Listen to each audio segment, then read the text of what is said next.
Dentro del apostolado que trato de hacer en redes sociales, estoy también en TikTok y claro, como tengo que poner contenido en TikTok, también leo contenido, me llega contenido y ya han visto ustedes que en muchas otras redes sociales los contenidos de TikTok se han ido rebalsando, pues, ¿no? Porque hay modas, hay tendencias que se van imponiendo con TikTok. Ya se ha visto que tiene una influencia bastante seria, especialmente con los adolescentes, es peligrosa, pero sigue siendo un instrumento de apostolado porque tiene que estar presente ahí el mensaje evangelizador, ¿no? Y en otras ocasiones he hablado de los curas en TikTok, refiriéndome a aquellos sacerdotes que básicamente comenzaban bailando, ¿no? Porque TikTok comenzó como eso, básicamente como una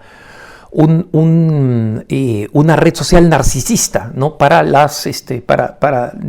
jovencitos y jovencitas adolescentes. La edad media original de TikTok era bajísima, 14 años, ¿no? 13 años. Y luego se fue popularizando y ya hay algunas instituciones de noticias que han comenzado a apostar por TikTok, ¿no? Algunas no, otras sí, y algunas les está yendo bien, otras no, pero ya se ha vuelto un medio un poco más, si quieren, generalizado, ¿no? Y viendo que además muchas personas pueden monetizar sus páginas, entonces se está popularizando con los adultos más. Esto lo explico para explicar por qué, para hacer entender por qué sigue siendo, a pesar de todo, una oportunidad para evangelizar que no podemos abandonar, ¿no? En la que tenemos que seguir insistiendo en que es posible hacer el bien. Pues bien, en uno de estos videos, una de estas tendencias es la de hacerle caridad de sorpresa a las personas, caridad entre comillas, de sorpresa a las personas, ¿no? Y esta caridad de sorpresa, ya la deben haber visto varios de ustedes, consiste en que alguna persona con dinero pide ayuda a alguien que es pobre, ¿no?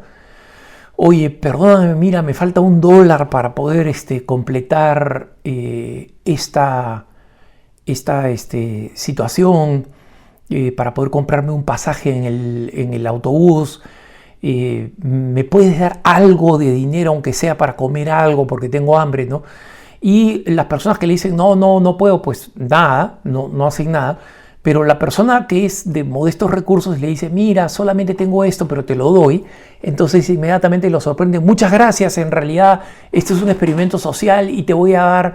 Hay personas que dan $50 hasta otros que dan $500 norteamericanos, ¿no? Y bueno, y es emocional de cómo se paga pues la bondad de la gente y cómo llora la gente, ¿no? Y por si acaso ese dinero que invierten en TikTok lo ultra multiplican con la fama y la publicidad que pueden vender después, ¿no?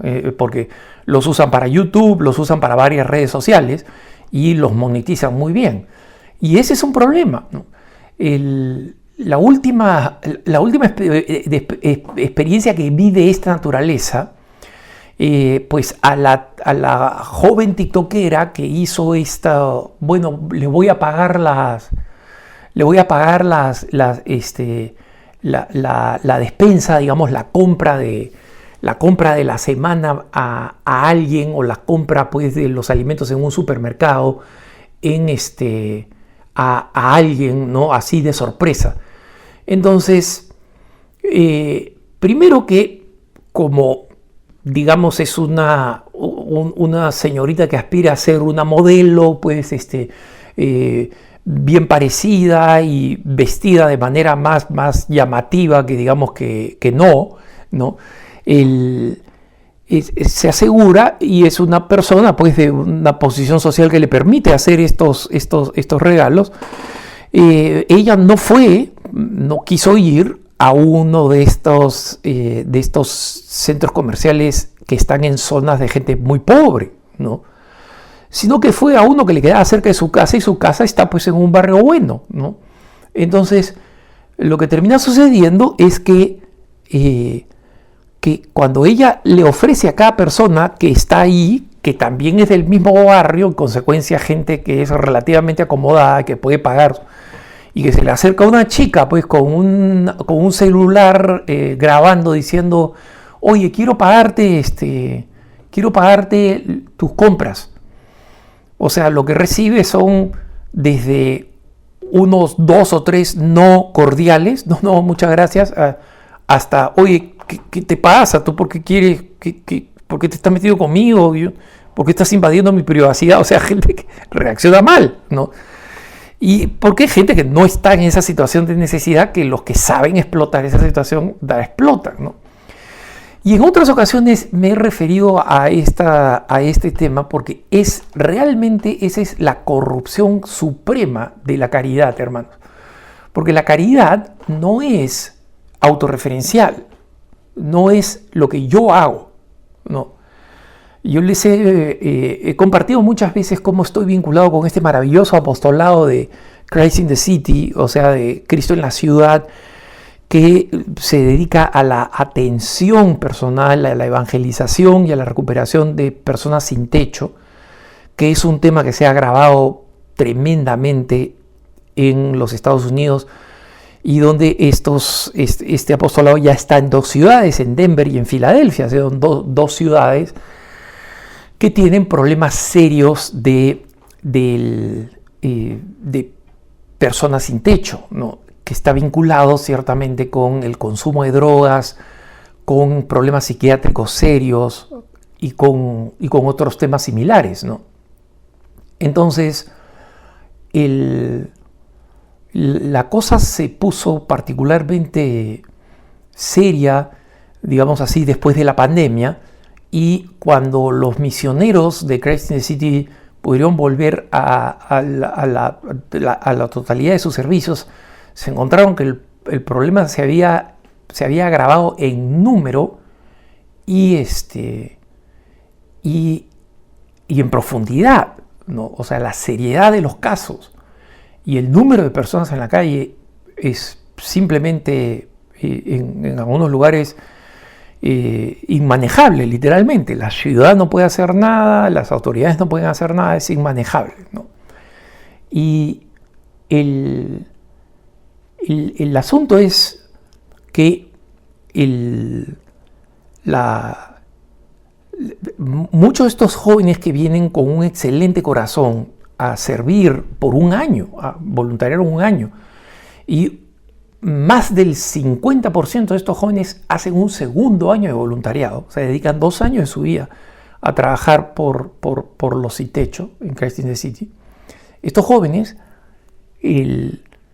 se dedican a darles tiempo, a ganar su confianza, a darles tiempo. Tienen, por supuesto, muchas cosas que aprender en términos de seguridad, de estar juntos, de seguir determinados protocolos que son seguros, ¿no?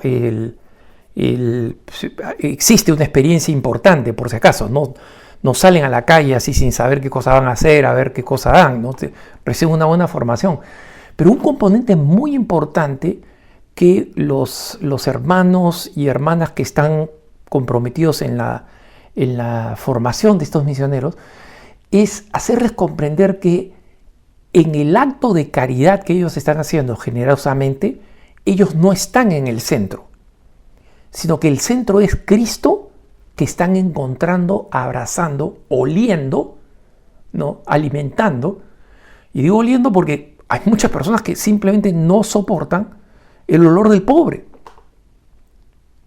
Y mucho menos cuando este pobre es un adicto completamente abandonado por la sociedad y en estado de abandono personal extremo. Y sin embargo, sigue siendo el Cristo que se ha encarnado y que nosotros tenemos que abrazar y cuyas llagas tenemos que besar. Entonces, ¿por qué digo esto? Porque incluso en la buena voluntad de los jóvenes, existe este vicio de la sociedad y de las generaciones actuales de hacer girar todo en torno a uno. Si se ponen a pensar, toda la cultura de las redes sociales es una cultura que hace que la persona se centre en uno mismo, pero no solamente en uno mismo, sino en que se invente una ficción personal, ¿no? Todas las personas que publican fotografías, en su mayoría, llaman la atención a las cosas que producen envidia en los otros. Mira cómo estoy viviendo esta situación, cómo estoy comiendo en este sitio, cómo estoy probando estos platillos, es autorreferencial, ¿no? Completamente autorreferencial. Y cómo esa autorreferencialidad incluso explota problemas. O sea, hay páginas en TikTok de personas que tienen una cantidad enorme de seguidores simplemente para mostrar sus desfiguraciones físicas y cómo las manejan, qué les pasa cada día. Es como lo que en Estados Unidos se llamaba un freak show, ¿no? O sea, uno de esos shows donde ambulantes, de estos especies de circos ambulantes, donde mostraban a una persona extremadamente obesa, personas con desfiguraciones, mujeres con una barba enorme.